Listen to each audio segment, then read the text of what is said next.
Hi students, welcome to the first online class of grade 10 travel and tourism.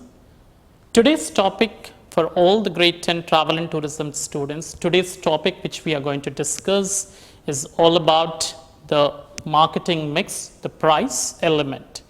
This is the paper 2 content, paper 2 topic where we are going to go with the continuation what we have completed in the last previous classes.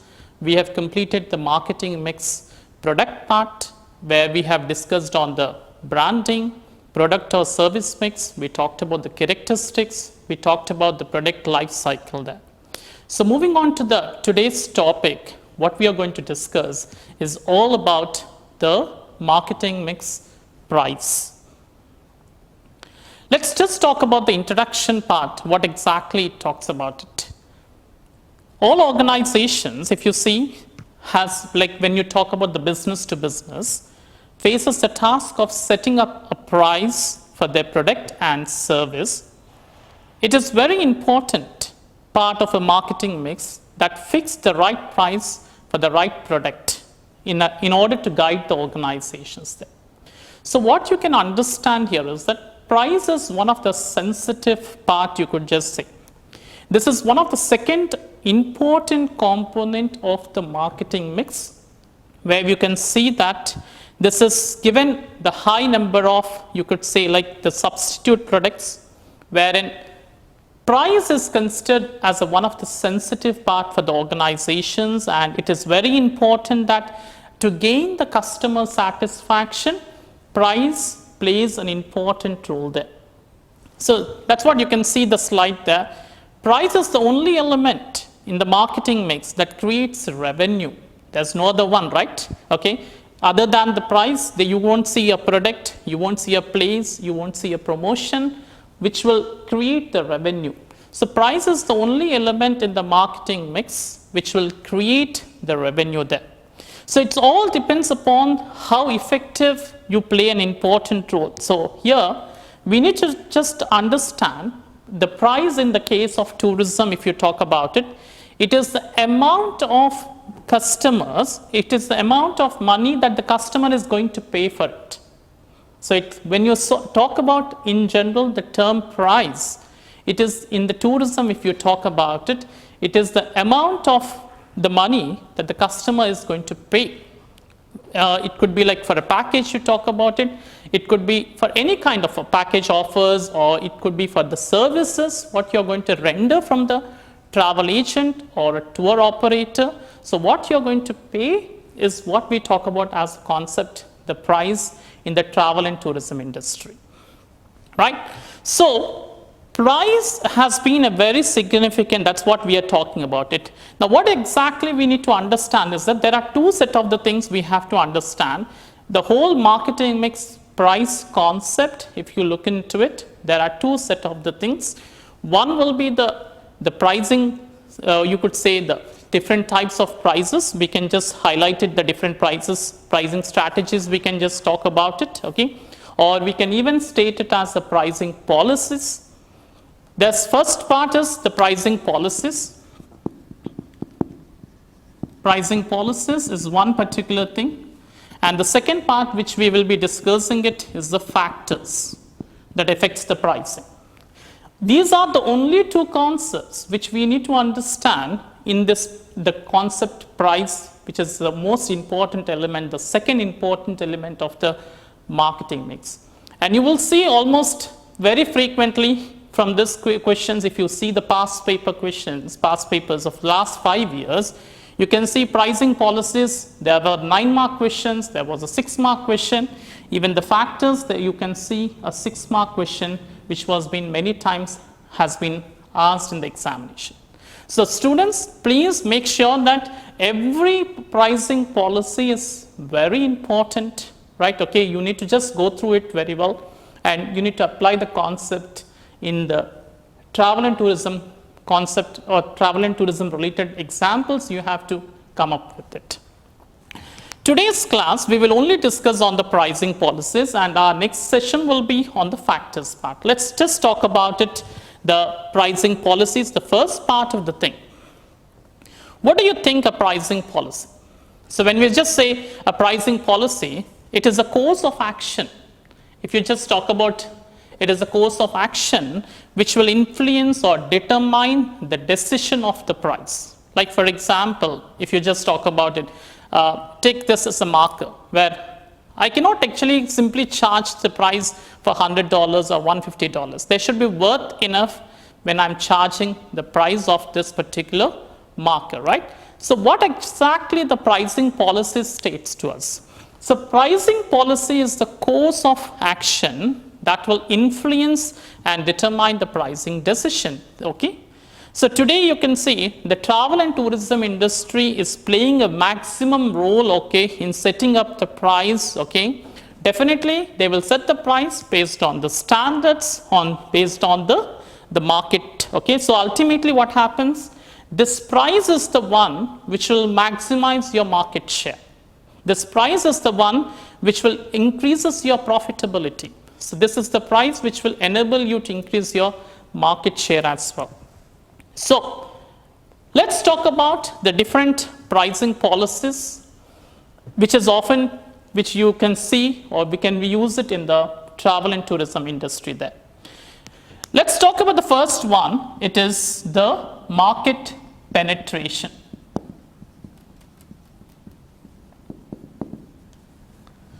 So you can see the slide, what I'm just showing it to you, the market penetration slide. It says this is used by organizations wanting to get into a new market where there are existing suppliers of the same product or the same.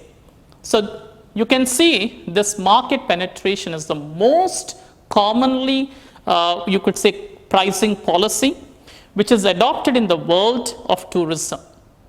You can say that market penetration is the common policy which has been adopted in the world tourism.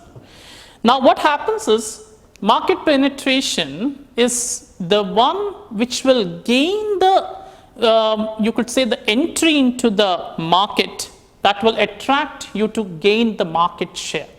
So what you're going to do it here in market penetration, you're trying to reduce the prices so that you can attract many customers. You can grab the attention of many customers there. Like I gave an example over there, actually you could see many of the low-cost airlines such as the Rainier and EasyJet use this technique to win the customers from the traditional airlines. It is important that this pricing method is seen as a long-term strategy. So what happens is when you talk about the market penetration, you're trying to reduce the price. When you're launching a particular product, you're trying to reduce the price and you are trying to attract the customers. So when you attract the customers, we could see that, oh, the prices will be less and you can attract more customers. Why are we doing this particular one? You would see in the market there are many substitute products. So since there are many substitute products, okay, it would be quite difficult for your survival. So in order to survive in the market, that too in a competitive market, market penetration will help you to reduce the prices. If you reduce the price, you can survive in the market, you can attract the customers there. That's what actually this Rainiers and EasyJet is trying to do it. Okay. Now the question is, why do you think that many travel and tourism industry do this particular adopt this pricing policy? I would say yes. The reason is that the main aim of this market penetration, if you see that they will try to win the large customer base. By reducing the prices, you can able to win the large customer base and revenue also will be very quicker. There's also other term which we can use it for this particular one. We call it as trial pricing. We can even call this as a trial pricing. So this is something which has been playing important role in gaining the customer loyalty, right? As you charge low prices and you attract the customers. So what the travel and tourism industry is doing it is like a trial pricing policy.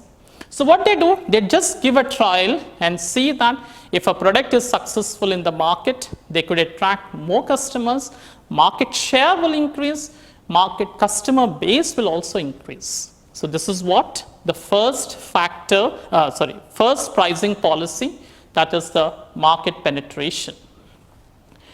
Moving on to the next one, that is skimming. Normally what happens is there are two set of the things. If you wanted to understand the market skimming, when we look into it, this is usually used when the product is unique in the market. When the product is unique in the market, we will be using this market skimming. What does that mean? You charge higher prices. Higher prices. So normally what happens is today, if you charge higher prices, there is a chances for the customers to switch to the competitors' products there. But what happens is, when usually this travel and tourism industries will be using this market skimming only when the product is unique in the market.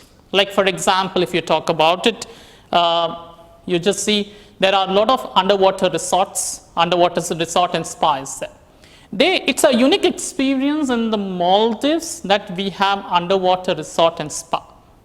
So when you charge, it's a very unique experience. There's no other similar product like that, right? So what they generally do, these organizations, for a short span of time, they will be using this market skimming that will enable them to charge higher prices.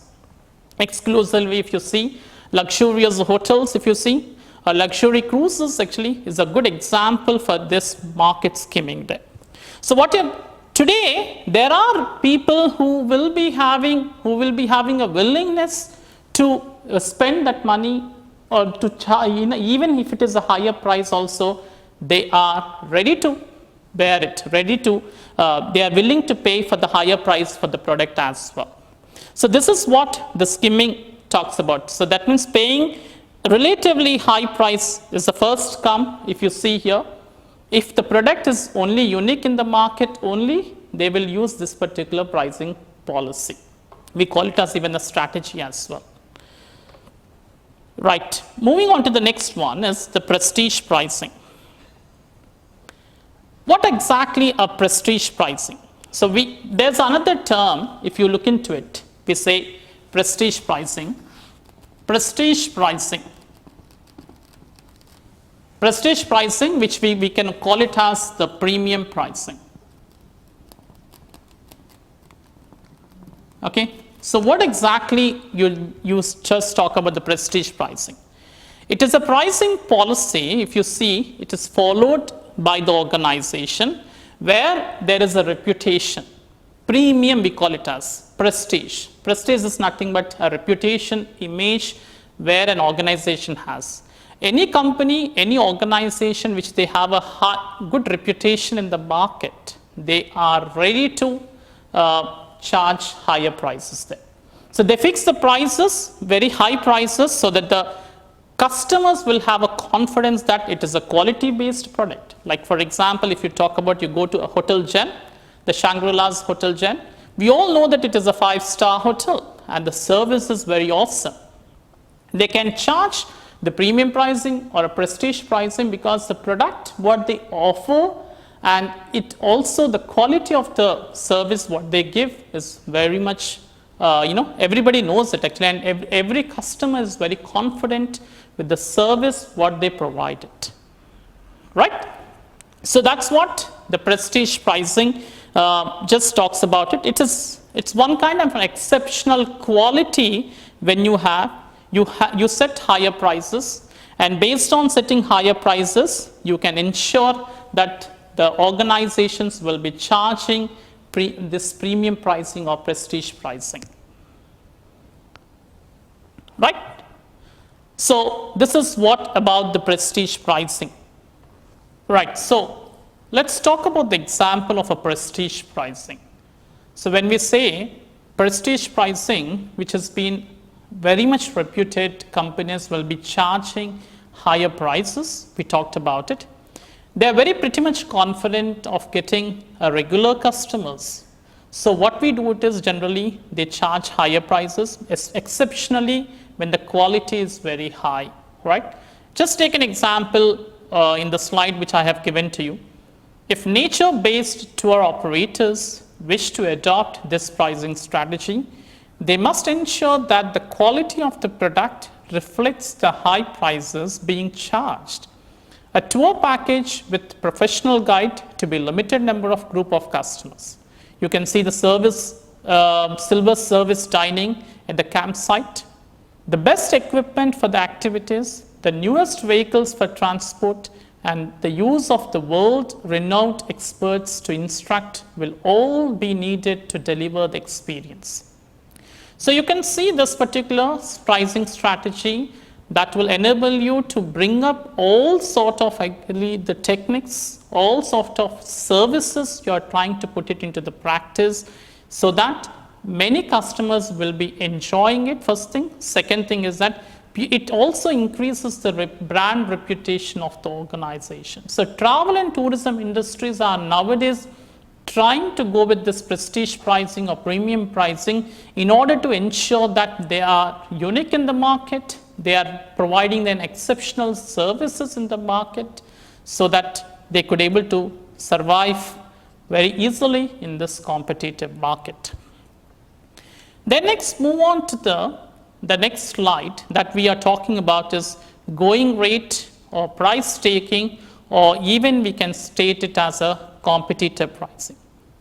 So if you just look into this going rate pricing, this is where you can see there's a high degree of similarity between products offered by different organizations.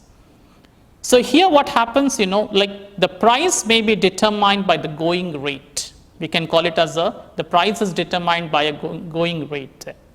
So there is also other name for this going rate pricing, which we call it as competitor pricing.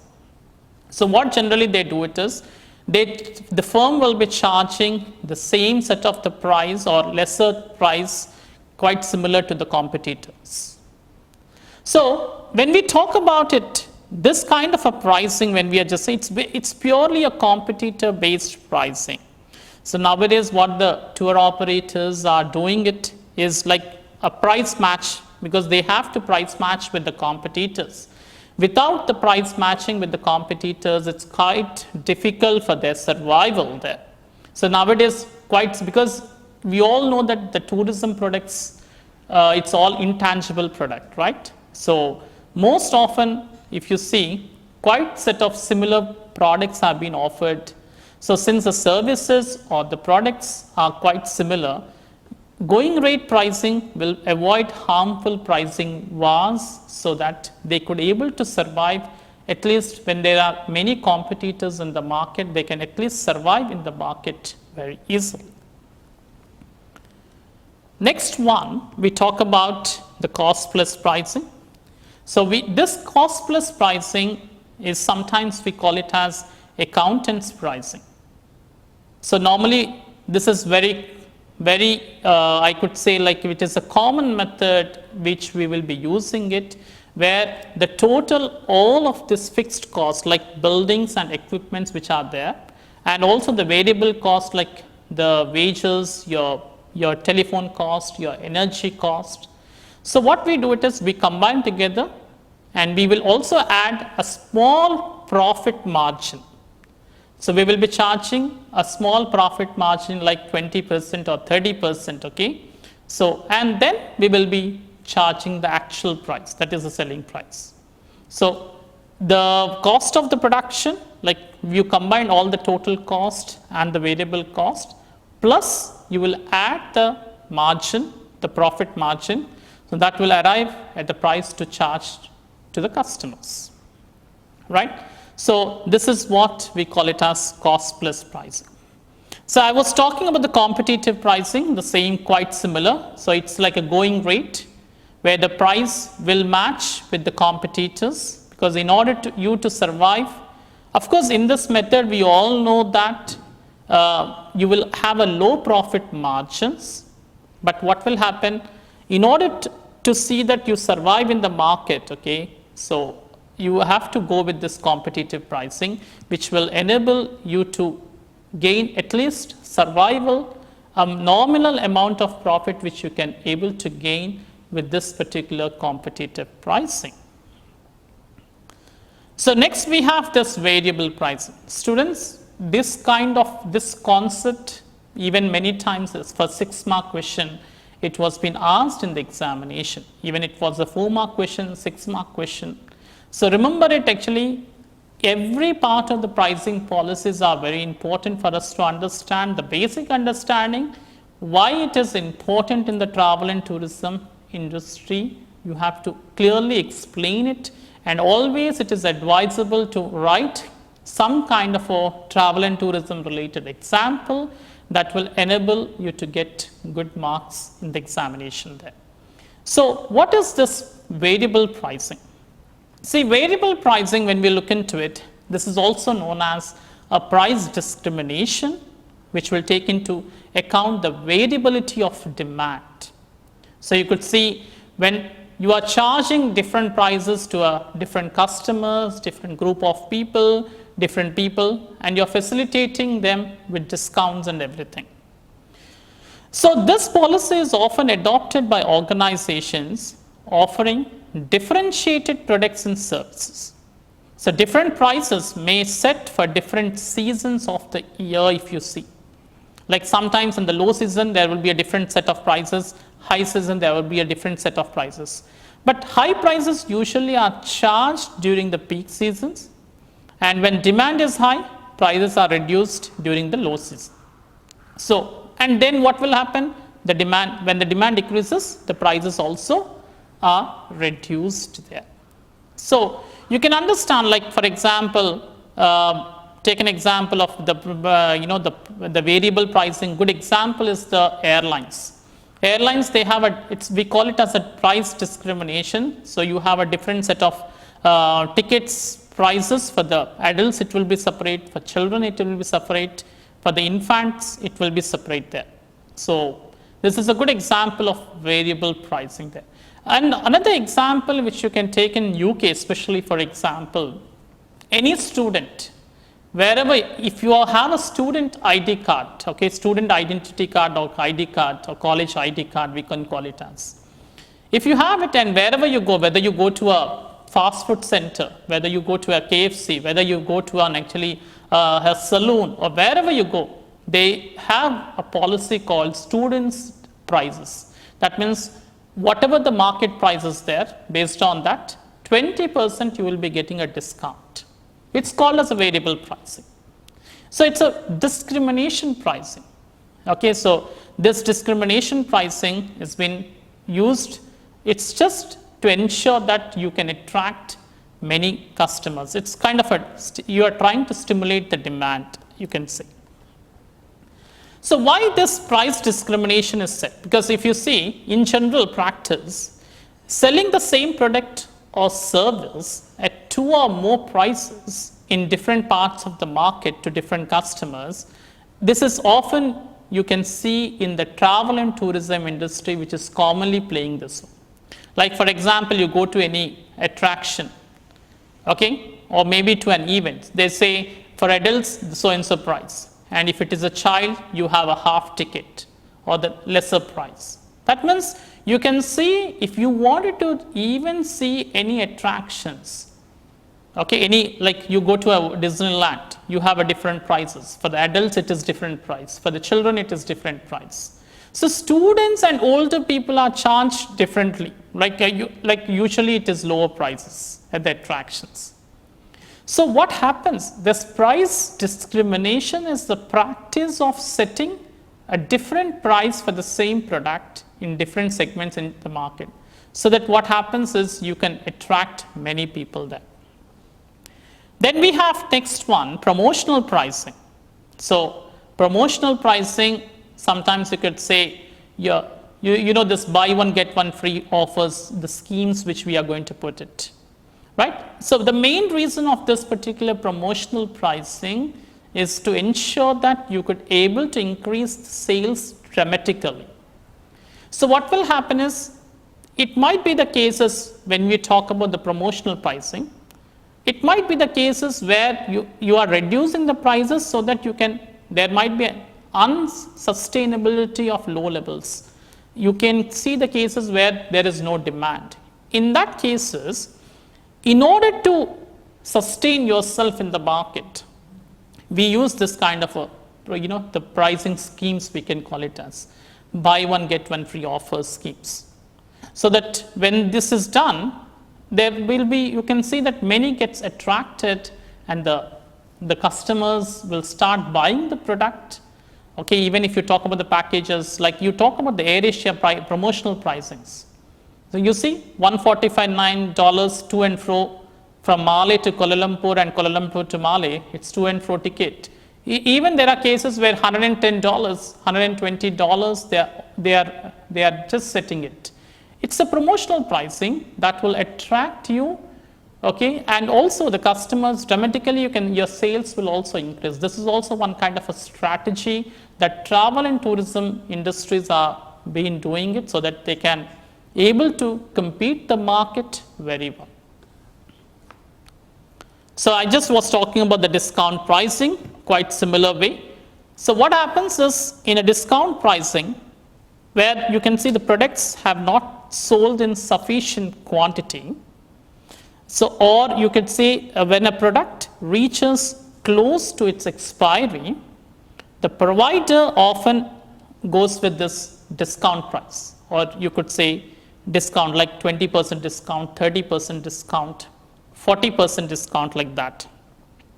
So what is happening is in this is usually a percentage decrease in the price. So you're trying to reduce the price there. Like for example, what happens if the airline tickets are not sold last moment? They'll start decreasing the prices, right? So there might be a heavily discounted prices they will be giving it, and they will be seeing that actually many gets attracted. So before the flight departure time, they will start selling it at very, very discounted rates. What happens, for example, if you talk about the theater tickets or movie tickets which are not sold, if they are standby, and they will start selling it at half prices. The tickets will be sold at half prices. If it is the cost of 100 rupiah ticket, you sell it for only 50 rupiah, or there might be even cases where you charge lesser price as well. So this is called as the discount pricing. Then we have this bundle pricing. Now this is a very important strategy which we are commonly using in the travel and tourism industry. And even in the past paper, you got many times this question has been asked at least 2 or 3 times in a 6-mark question, stating that to explain or describe 3 reasons why bundle pricing is important for the travel and tourism organizations. So what exactly a bundle pricing? We can say this is also a product bundle pricing. So what it happens is the act of placing several products or services together in a single package and selling for a lower price than would be charged if the items were sold separately. Like for example, we all have studied about the packaged product. So it's a kind of a same thing. When you see the packaged product, you will always will be you will have a lower prices. Like for example, they combine the whole components and they sell it to the customer. The reason is that if you go separately, like booking the ticket separately, flight ticket separately, accommodation separately, if you are going for attractions separately, then for the tour guide services separately, for the visa services separately, if you are going one after the other, what will happen? It is going to incur a high cost for you. So what this bundle pricing is, usually the travel and tourism uses this bundle pricing as a special reduced rate, you could say. They will be charging based on the availability, because they will be usually charging this bundle pricing usually is like one big ticket product, at least one complimentary product they might be giving it. Some cases like that, 1 or 2 products are being combined together so that they can ensure that the customers feel very happy, and they will also have a repeated business for them. So this is what the bundle pricing talks about it. So hope this is clear to you all, the different pricing policies which we have been talked about. Marketing mix, second element of the marketing mix, price is very important concept, and the first part we have done with it, and the remaining second part we will do it in the next session. Thank you so much. Have a good day.